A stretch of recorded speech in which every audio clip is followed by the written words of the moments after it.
All right, today's episode is a special one.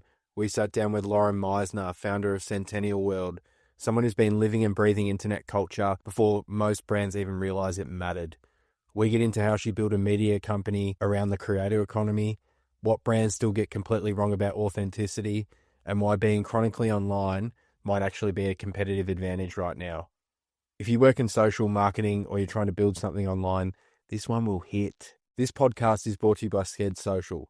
If you're running social and you're sick of juggling tools, guessing what's working, or just flying blind, Scared helps you plan, schedule, analyze, and actually make better content decisions in one place. Obviously, I use it every day. You can too. Get your free 14-day trial right now. Link in the show notes. Let's get into it. Lauren, thank you so much for joining us on the Scene podcast. You've got one of the most impressive resumes, I got to say. I went on your TikTok and I was like, this shit is like blowing up. It's blown up. Oh my God, thank you so much. That's so kind. How did you journey into like living online and building a business and all that type of stuff? Like what is your career like pathway, journey? Well, I've always been chronically online. I've always been so obsessed with what's happening online. And part of that is because I'm just obsessed with culture. I'm obsessed with pop culture. I'm obsessed with what's happening. And obviously now culture has moved primarily online, or I wouldn't say actually primarily, that's probably an oversimplification, but it has moved so much online over these past however many years. And so I was really invested in YouTube for years and years. And I was working in media. I was a beauty writer at Bauer Media. It's now Our Media here in Sydney. And I would pitch stories about what was happening in the online beauty space because I was writing primarily for youth titles. And, I would say to my editors and to people in the business, like if we're trying to say that we are an authority on, young women and their beauty choices and preferences, then we need to be covering the online beauty space because that is where young women are getting their information from. That's who they're following, these influencers, these creators, they're celebrities to them. So that was, I guess, kind of the thing that sparked my passion for covering the online beauty space was being really invested in it and working in that industry and really trying to marry those two interests together. And at the time, it was 2018, early 2019. And I was just constantly told, we don't cover creators, they're not real celebrities. It was pre-TikTok blowing up. So what internet culture meant was completely different to what it means now. And I just knew there was something there. I knew that there was a gap in media worldwide at the time, honestly, but especially in Australia, for a youth publication that specifically catered to internet culture, that was specifically about internet culture. And so that was essentially the idea for Centennial World. I quit my job. I launched it 6 weeks later at the end of 2019. And it was Centennial Beauty at the time. So it was very, it was much more beauty focused, I suppose, beauty and lifestyle focused. That was where my interest was. That's where my connections were at the time. And then, of course, thinking of end of 2019, what happened at the start of 2020 when lockdown happened and then TikTok blew up and then, what quote unquote internet culture meant completely shifted practically overnight. So by that point, then our coverage of our coverage of internet culture and the creator economy expanded so much. And we eventually rebranded to Centennial World. And so now we exclusively cover internet culture, the creator economy, and social media trends and how it impacts Gen Z. So that's kind of my brand story and how we started the business. And over the years, that has totally evolved. We started as a .com, very much a more traditional publication, a digital media brand. And we were more behind the scenes, I would say, at that point, as founders. And then, as the business has evolved, now we're a full-fledged podcast network. And I started kind of working on my own personal brand as the founder, probably halfway through that journey. It's cool when you eat your own dog food. Hey, you're doing all this type of work, but then when you do it for yourself, you're understanding the different things that it comes with, when you put yourself out there and live online and build a career that way. Mm-hmm. It's so funny now because there's not I remember growing up big Hollywood movies and stuff. I was yeah, I love all that type of shit. And now it's they're only making sequels of things that have already done well. And now the attention is these people with these massive TikTok accounts, it's like where people go now to like review stuff. Like if you're going to buy something online, you look on TikTok first. There's just so the way we consume content and who actually has, you know, the big audiences now has shifted so much. So it must be very, really cool now that, you know, you took that risk and now you're starting to see like this world is just like erupting. Yeah, I actually think we were maybe a little bit too early. I think sometimes if you're too early to something, it can be to your detriment because now things that we did within our business and launched within our business, like within year one, we had a Gen Z consultancy as part of our brand offering. And now every youth media brand provides Gen Z consulting. But at the time, it was almost too early that it never really took off. Like, I think we were just maybe like a year or two. Nobody was really talking about Gen Z when we first launched. So, of course, on one hand, that's advantageous to an extent. But I think because we didn't have enough of a brand presence once like things did blow up, I think that has actually been, I guess, a small bump in our journey. It's interesting. Like I'm always like, I remember growing up and my gran, she'd always have like the latest like Women's Day or TV Week or whatever. And I was like, why am I so interested in what's going on in like pop culture? Like I'd always look and I'd be like, knowing what the royal family are up to. I'm like, why the fuck do I care? Yep. Like, and I think like that is just like these days, it's like where people get the news too. So it's the blend of just like entertainment, real life and all that type of stuff. Where do you sort of see the opportunities right now in this space? Well, I think it's, you know, what you're describing is human interest, right? It's because we're all interested to an extent in society and culture, and pop culture plays a huge role in how we view that, right? It helps inform our lens in which we interact with culture and how we perceive things. And of course, with news moving so much online to short form video, you know, so many young people are getting their hard news exclusively from TikTok and Instagram and all of that, as we know. You know, we have to consider, I suppose, the medium is the message, as they say in media all the time, and the lens in which we are now consuming all types of news, not just pop culture, not just commentary, and what that's, you know, essentially doing for all of our attention spans and how we're perceiving the world around us. I think it's interesting too. Like I remember growing up and, you know, not knowing a lot. And I was like, you know, just we're at the, like this, like the start of the internet when we were playing outside and then we were kind of learning it and it was really slow and things were just shitty, but it was like, gave us time to like fail and learn on like how does this like connect and do stuff. And these days I see like kids who are just on it, like they know everything and it's like they literally just grew up with it. And I'm like, they're the kind of people that we need to be listening to because they're the ones who are spending so much time on their creative brains are just like firing because they're like, there's so many opportunities and things that can exist if you spend some time and energy there. Hey. Oh, absolutely. I definitely think it's much harder to be, you know, Gen Z, Gen Alpha, and to have social media from the time you're basically a child. I think that would be that's an experience that I think we will only really start to see the consequences of in like 10, 15 years. I feel very lucky being a millennial that my formative years were very much offline and I got to kind of explore who I was and experience the world around me without the pressure of social media, because that's obviously one of the biggest downfalls of social media is that constant surveillance culture and feeling like you always have the opportunity to be filmed wherever you are in public, you know, whether you're partying at a bar or you're walking down the street and somebody could be snapping a picture of you, taking a video of you, and then you end up on TikTok without even knowing, and then you're viral. So there's a lot of, I guess, with all of the benefits of social media for young people, there's obviously also a lot of pitfalls.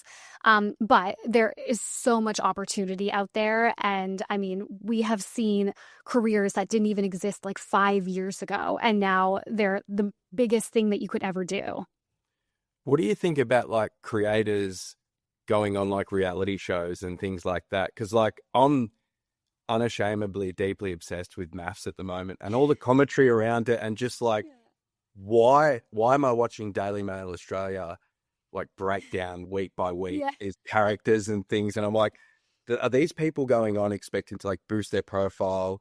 Like, I reckon there's just a mix of Yeah. everything. I think we're at the intersection of like, what is real and what's not at the moment? Like, is this a script? Is this real feelings? How does this like get put together? So do you see like trust issues and things like that coming into play with opportunities like that? I actually think it's all real because even if it's not real, it's the reality that we live in now. Right? Like I said, culture exists online now in a way that it didn't even like 5, 6 years ago. And the consequences of that. So let's say, like you said, influencers, creators going on reality TV because they want to boost their profile, or regular people going on reality TV because they want to become influencers eventually. That's obviously the end game for most people, I would say. Like, are people really going on like The Bachelor anymore? Maths for like love? I don't think so. Even if they were at one point, maybe, definitely not so much anymore. So, I think even though we talk a lot about, the online world, the offline world, and what's real, what's not, and that has been amplified a lot in the conversations around AI, I think at the end of the day, this is actually just our new reality. Like all of it is it's all like aspects of our new reality that you really can't separate. So, people will ask me when we do our Gen Z consulting and stuff, how do we tap young people online, or how do we help support people to get offline? And I kind of feel like the online world and the offline world at this point are one and the same. There is no differentiation for all of us, but especially for young people. Yeah, it's crazy. I remember going for walks with like the MP3 player, and I'd leave the phone at home because I was like, it wasn't an option. It didn't play the music, didn't play Spotify yet or Yep. whatever. And it was like, all right, like I've spent an hour away. Like at the start, I might have been stressed about not being able to answer and stuff. And then it just become like, who cares? Like I'm thinking about other stuff. I feel like my brain is just like firing back up. Like I'm taking in other inspirations and not sort of like living like a sheltered life a little bit. And it's like, I think, but it's hard to set up boundaries yourself, especially when you're winning and you're seeing like good results. It's like, I need to keep doing, I need to keep going. But it's like, at the cost of what? Like if you're going to play this game forever, for your life or whatever, it's like you need to really pace it out. But it's hard when you're kind of like young and excited, hey, and you see like positive things happening. Like how do you Yeah. balance out that discipline of like putting boundaries in place so you can like do this for a long time? I'm really bad at that personally. Like my screen time is insane, but I think I would probably be better at it if I wasn't building a business. I think the amount of work that it takes to actually build a company is just astronomical. And so you really can just never switch off. And the reality for me is that my company is so tied to being chronically online. So that's, of course, like part of it for me. But I think honestly, it really is. We're doing a mini series right now at Centennial about touching grass, where I'm interviewing like chronically online creatives about how they quote unquote touch grass, like how they stay mentally strong and healthy when they have to be so online for their jobs. And kind of the through line that I have found with everyone is you can put those hard boundaries in place. Like you can say, I'm going to go for a walk and not bring my phone. But most of it comes from just true connection. And sometimes that can be connection online, but usually it's connection in real life with the people that you know, that you love. And it's really just all about being present in that moment. So for some people, that means they have to turn their phone off if they're hanging out with their friends or something like that. But regardless, it's like if you're going for a walk to get your morning coffee, like actually don't be scrolling on your phone while you're standing there waiting for your coffee. Just stand there, just look around, smile at people, say hi to your barista, just having that, real, like tangible connection where you're fully present in whatever you're doing, which can include scrolling. It can, if you're scrolling in bed, you're doing your, bedtime doom scroll, just be locked into the doom scroll. Don't watch TV at the same time. Just being fully present seems to be like the through line for people in terms of like being able to handle, I suppose, the ups and downs of having to be so online. I love that answer. And I think like one thing I want to touch on is like authenticity. It's a big buzzword, but like, how do you capture authenticity? Everyone says it and everyone, like it's like your friends in real life meet you through kind of who you are and stuff. And even online, it's, it's like that as well. But what do you say in advice to brands and creators if they want to capture like authenticity on what they actually kind of do?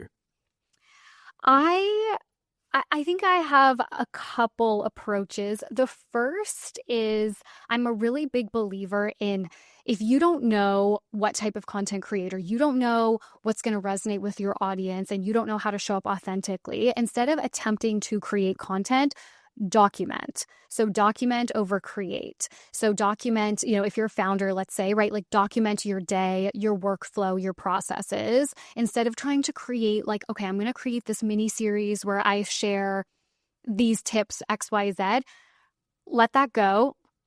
Stop trying to curate so much. Start with documentation. And then you can build that out, right? As you kind of build your audience, you get familiar with the type of content that works and that what doesn't. But I see so many creators go in with the mindset of, okay, like, so these mini series, like they really work. Or, we hear right now on social media that these kind of like more curated, like scripted types of like series and content, like that's what's like the new thing. So I need to start doing that. Like, no.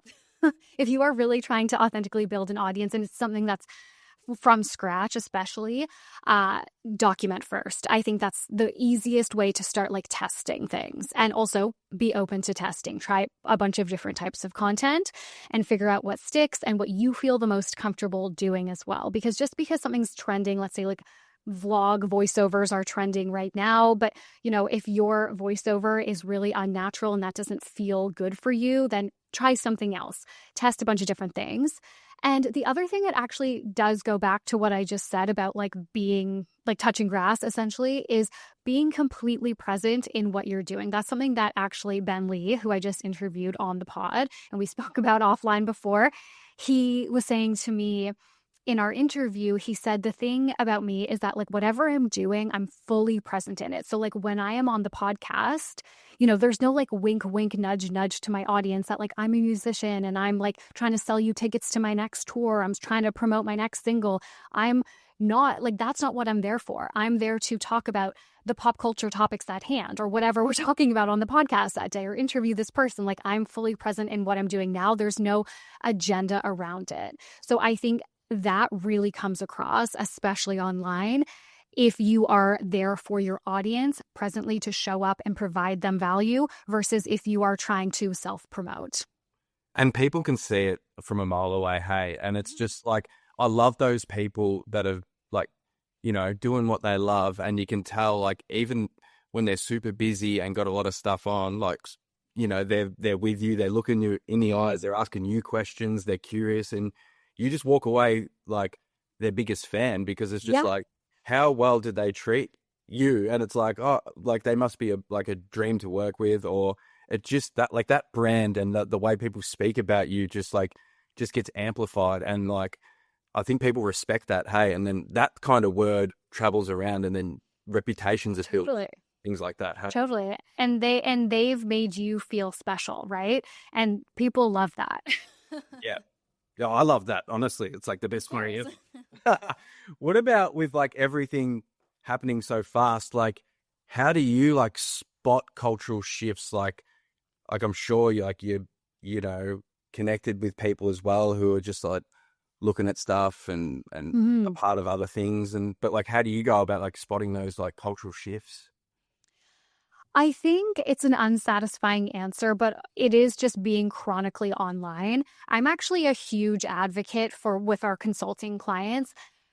If you, let's say, work in marketing for a consumer brand and being on top of trends and what young people are interested in, if that's part of your job, you need to have somebody, and you're not, let's say, like an expert in that, you need to have somebody on the marketing team at probably every consumer brand who's trying to reach any audience under like 40, that is like an internet culture journalist or somebody who is a researcher in this space, because it really is, like I said, an unsatisfying answer, but there's no kind of magic formula to it. It's just being a subject matter expert. You need to have people that you're working with who are like cultural experts on the internet. And there are tons of them. There's internet culture journalists.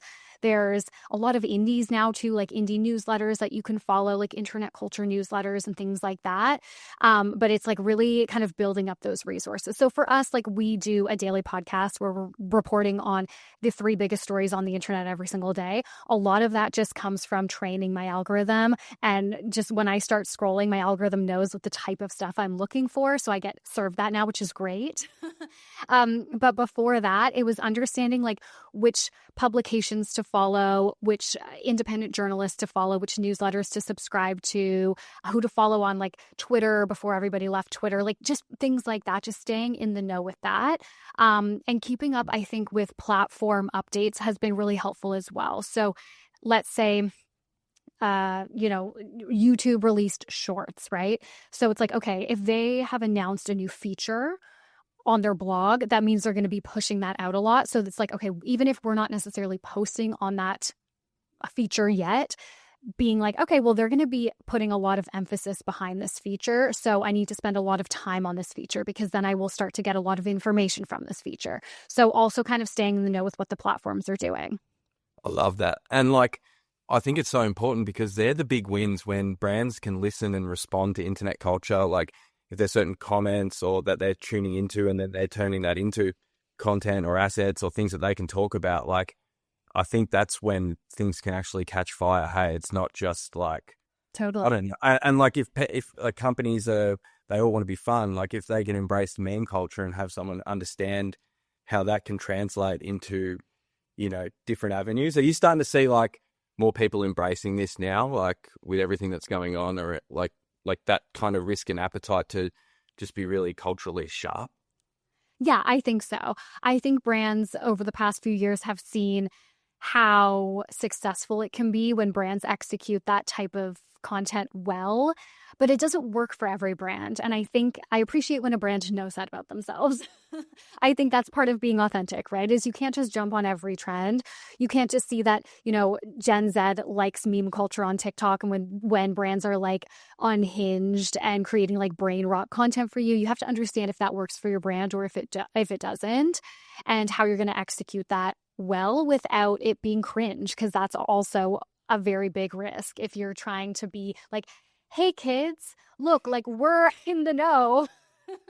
We can relate to you too. We can suss that out as well. We can see right through that. And I think it's like important, like my partner, she works in real estate, and it's like, I think like her clientele, if she's working in sales, that they want to see someone who's like a gun at what they do, but people still need to know about like services and things. And it's like, that's a different role for like office culture associates and other people that can sort of do that. But it's like knowing when to have fun and what to have fun about and which types of people can have fun in companies and brands. Is that something that you like talk about as well? Yeah. Yeah, I mean, I think Apple's a good example of that right now because they've just launched the Neo, right? Their new like tablet-esque laptops, and they're targeted at Gen Z and Gen Alpha, younger people. And what they've done, I don't know if I'm sure you've seen this, but on TikTok, they've really lent into like meme culture, and they're doing a whole campaign to promote the Neo around like creating essentially their own version of like brain rot content, but they haven't actually put that, so far at least, anywhere else. So it's not on their Instagram. It's not on any of their other social media platforms. So they've actually taken like a platform specific approach to this campaign for this like very specific launch, which I think actually is a good way to test if you're a brand and you want to play around. Is, you don't have to like rebrand all of your platforms. You don't need to do it across the whole brand. You can just kind of be platform specific and test some stuff. I think they've done that pretty well. I love that. And I think sometimes like when you're building content and stuff, like ignorance can be bliss sometimes. Like if you see how other people do it so much, you're not really thinking about what this like serves as a purpose. It's like if like Totally. sometimes going in like ignorance is, you're just like, oh yeah, I'm just going to go in and just sort of get this done. And this is how I thought about it. And we're just going to dominate this one platform or channel and tell this story. And then things off the back of it can kind of happen. And I don't know. It's just hard when you see a lot of different things. It's like walking into an ice cream shop and there's like 40 different flavors and ways you can do things. I think sometimes can be like, it can like paralyze you. It's overwhelming. Choices, Yeah. 100%. It's overwhelming. I feel like at the end of the day, it's really just about, okay, what are you trying to convey to your ideal consumer? What are they taking away from this content? Like, how do we make it about them? You just have to think like that. Love that. What about like the rise of like private communities, like people seeking that deeper connection rather than this like these big public things that everyone's kind of a part of? Are you seeing that sort of grow? Yeah, absolutely. There's a huge push right now for young people like yearning to be offline. But like I said, I think the online, the offline world, they are one and the same to an extent at this point. But, having that like real life tangible connection. And I think the rise of these types of organizations and community events, super powerful, very trendy right now. I think I have seen less brands try and create their own communities, which is good. I've actually been pleasantly surprised about that. A lot of brands have taken the approach, at least from what I've seen, of supporting these events and amplifying these like grassroots events themselves and communities themselves, as opposed to trying to create their own, which I do believe is the right approach 100%. Because if this was like, I don't know, the 2010s, every single consumer brand, and this was trending, right? These like communities were trending. Every single consumer brand would have their own like experiential, community focused groups and things like that, and they would be trying to create like a subculture around it and all that. And I think that a lot of brands have realized that that is not the future of marketing for young people, for Gen Z. It worked really well for millennials because we really enjoyed being told this is cool, this is, what you wear and how you act to be part of this particular like archetype and subculture. But Gen Z is a lot more fluid with their identity and they don't like to be told who they are and what they want, especially from a brand. So I actually think with the rise of community-based organizations and even marketing, I think that that's been really great to see, is so many brands are amplifying existing ones that are coming from like creators themselves and just, community members themselves, fandoms themselves, as opposed to trying to create their own. And it's better because like these people, or the ones that exist that are really good, they're good for a reason. They've been able to connect, and it's like, it's so hard to start from scratch. And I think like that thing of like ownership, like I want to own this thing. And it's like, no, you want to collaborate and like Yes. work with, it's like, these are the types of people we have similar audiences we want to tap in, but we don't want to own everything. And, like I feel like that sense of just let it go. And even, we see this with our sponsorships, like every single time we have a new sponsor, our audience is in the comments, like hyping that sponsor up because they know that that means that their favorite, like independent media brand, their favorite daily internet culture podcast gets to keep going. Because I talk very openly with our audience about how our sponsors literally make it possible. And every time we have a new one, I'm like, you guys, this is like 2 months more of runway, like I'm like really open about that. So they get so excited. And it translates the same to like these community events, right? It's like people that are really invested in a specific fandom, for example, and they want to attend these events, but they can't, like, who can fund these, right? Especially if they're free or if tickets are like $5, like there needs to be funding somewhere. So that alignment as well, when brands get involved with existing communities and events like this, is so powerful because that I suppose positive association now for that brand in the consumer's mind, in the fan's mind, that's forever there now.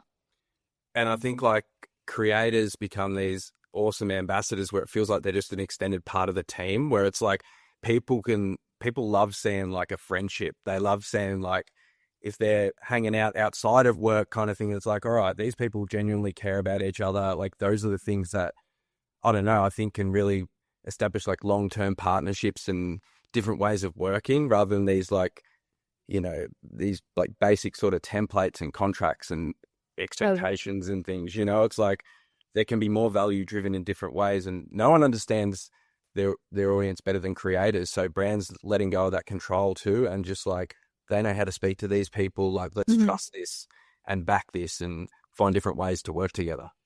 Yeah, 100%. And that long-term partnership, I know that's been a lot of the research in the internet, in the influencer economy, these past maybe like 18 months has shown that brands are moving towards longer term partnerships than like quick one-off, TikToks and things like that, sponsorships. And I think that makes a lot of sense. Like those really well aligned partnerships are so much more impactful. What about like audience interaction? Like I feel like when audience know that they can participate and influence outcomes of things that they're like really into, like do you see that progressing where people are just going to really invest a lot, especially on social first, like entertainment? Do you think that's a good way to really think about like building an audience and building attention? Yeah, I think that there is a lot of value to that, but I also think it's kind of a fine line. So, for example, just this week, I'm not sure if you're familiar with the Lipstick Lesbians, but they're a couple on TikTok in the US and they're really famous in the beauty space. And they just launched their own makeup brand.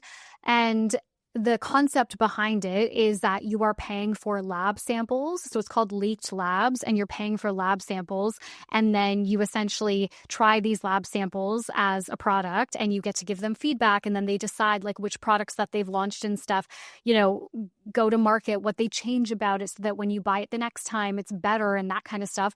And there has been quite mixed reaction to that because on one hand, yes, people love to feel like they're, especially for creators that they love, right? They're helping them build something. They like to feel like they're in on the ground floor. They like to feel like their opinion matters and they're getting a custom product essentially that based on their feedback. But on the other hand, there's a lot of pushback saying like you're charging for us to basically do your like consumer testing. So I think there is kind of a fine line because even if you're not charging people for a project like that, if you're asking for their input, that's time, right? That's time, that's energy from them. So I think it's valuable for sure. People like to feel involved, but they don't want to feel like rotted for information. And I think there's definitely a fine line. What about like skills that you think people who want to get involved in this industry or maybe just starting out, what do you think the skills that they should really spend some time on and think about when you think about your own role and how you've built what you've been able to build? I think being very being very agile, I suppose. I was going to say being very like willing to change, but really being like agile, not being married to one style of content, one concept for your brand, whatever it is. Super important. Like the industry has changed so much. I started only 6 years ago and it's like night and day, and my company is night and day. And there's so many things that we held on to for way too long. Like I just was like, I'm going down with the ship. No, like I can't let this go. And once we did, I was like, I cannot believe that I didn't let that go like 2 years ago, literally. So I think being really understanding of how quickly things change and how agile you have to be. I also think you have to do a lot of work if you're putting yourself out there publicly. You have to do a lot of inner work to make sure you have a strong sense of self and you understand that, like people are every single day I'm putting opinions out there about things that are happening online, and often that has to do with different creators or like viral content and things like that where people have like really big opinions about. Sometimes they have a really strong affinity towards that creator or whatever, and you have to be really strong in your opinions and know like, okay, just because people are like attacking me or people don't agree with me, like it doesn't mean I'm a bad person. I stand by my opinion. So doing that kind of inner work as well, like essentially working to build your thick skin, I think is really important because you will just get so many opinions all the time. And yeah, I would say those are probably kind of the main skills that you would need. I suppose also just, I do know that there's different types of creators. Obviously, some are more like visual, like photos, and others are better on camera and stuff like that. But I think you probably need to have a little bit of everything at this point. I think, maybe if it was like 5 years ago, 10 years ago, you could be like an expert in video, you could be like an expert in photography. But now I think you need to have a little bit of everything to really make it. Oh, I love that. And I think like what you really touched on was important there, like that thick skin and just like, because people are the best and they're the worst, and I think when you put yourself out there, you get every version of everything. And does it make you like when you form your opinions, they're really well thought out because it's like you're seeing things from all different angles. You're thinking about like if people react this way, here's how I can sort of respond, or here's how I can feel about it, and like really doing that work. Because I think like, yeah, it's a probably a thing that most people don't really talk about. It's always the tactics and the tools and different things, but it's like, no, you really have to have like a different mindset to be able to move on and not take things personally. Yeah, I think you really can't understand it until it's like happened to you, you know? And I do a podcast alone now, so it's quite different. Like before I had a co-host, and so you feel like you can kind of weather criticism maybe better, at least I did when I had a co-host. But being solo, presenting my opinions every single day to thousands of people, it's a different level of like self-harm that I am engaging in, honestly. But yeah, it's really helped me develop a much thicker skin. And at the end of the day, it's all about just understanding like, okay, I'm not like a fucked up person. So like my intention there was not fucked up. You know, I'm not going to be saying something like fucked up. Like even if I didn't articulate something well or people don't agree with my opinion, like it was not so catastrophic that it's going to be like career ending or, you know, it's not going to impact me long term. I really try and keep the mindset of like, will I care about this tomorrow? Will I care about this next week? Will I care about this in 6 months? Almost every single time it's like, no. And also every time you get a really big, like, let's say you have an episode and there's like one story that I've covered that like just it went over really badly, right? Because you get hate like every day and criticism every day. But let's say there's these moments that are much bigger than others. Let's say there's like something really big. You know, once you've had that first one, you're like, okay, this is like horrible. And you think about it for like 2 weeks. And then it comes around again and you think about it for a week. And then it happens a third time and you think about it for 4 days. And then it happens a fourth time. And then, you know, it just starts to be like, okay, I've dealt with this now however many times, and it's going to feel bad. Like it's always going to feel bad. It's going to feel bad for like the next few hours or the next day, and then I'm going to move on. And I've always been able to move on, and it's always been fine. And I can't even remember the last however many times this happened. So keeping that perspective as well. Is it important to have so many like good people around you to really ground you and remind you that, you know, like just because this has been said and people are saying this, like, we know you're not a bad person or whatever. Like they ride the highs, but they also ride the lows with you as well. Where Yeah. it really helps. Absolutely. Think about yourself, you know? Yeah, of course, definitely. Like having that strong network of people around you where, you know, they don't care like what you're doing. They don't care about your job. They know who you are as a person. But also, I do think there's for sure always an element of taking accountability, like listening to that feedback. If you get a lot of feedback on a particular segment or a particular episode or whatever, an opinion that you've shared, like, why did that land poorly? What can I take away from this? And if I did, like if it was my fault, if I did say something that I'm like, you know what, actually agree, like I don't back what I said, or I didn't think about that from that perspective, then also having the humility to be able to address that to your audience. And that's a huge one. Like in the moment or the next day, whatever it is, like always letting them know that you're open to their feedback and you're listening to them, because at the end of the day, they also are the ones that are like allowing you to do this job. For us, it's, you know, a business, but for creators, it could be your audience on TikTok or whatever it is. And it's like they're in some ways paying your bills. So being open to that dialogue with them. And I love it. It's like the trust. It's like, you know, that you've got a really healthy audience or community when you can know that like you've got freedom to fail, and then you can be so open that people will, that's, you know, you're known for kind of that. And I think like that just goes so much better than trying to like hide things or just not know where you stand. And I think just being that the ability to really be yourself and just say how you feel, I think really just amplifies, hey. Yeah. And I feel like, you know, it's not not all feedback is going to be feedback that you need to take on board. Yeah. But I do think it's important, and it can be hard. It can be hard to sift through the feedback that you get and be able to figure out like, okay, is this genuine feedback? Is this just criticism? Is this hate? You know, and I think sometimes we see that with really big creators is they label all criticism, all feedback as hate because they just get so much of it. Like, how can your brain possibly sift through that? So it almost has to, you know, do the work for you and just label it all as hate because it's just easier to deal that way. So it can be hard to decipher like what should I actually take on board or not. Thankfully, like I have a small team, so I can, really we can kind of have that perspective together. But it is really hard. It is really hard to get that kind of feedback constantly. But finding ways to stay grounded, like you said, with like the people around you, with your team, and just like your own sense of self, like those are so important.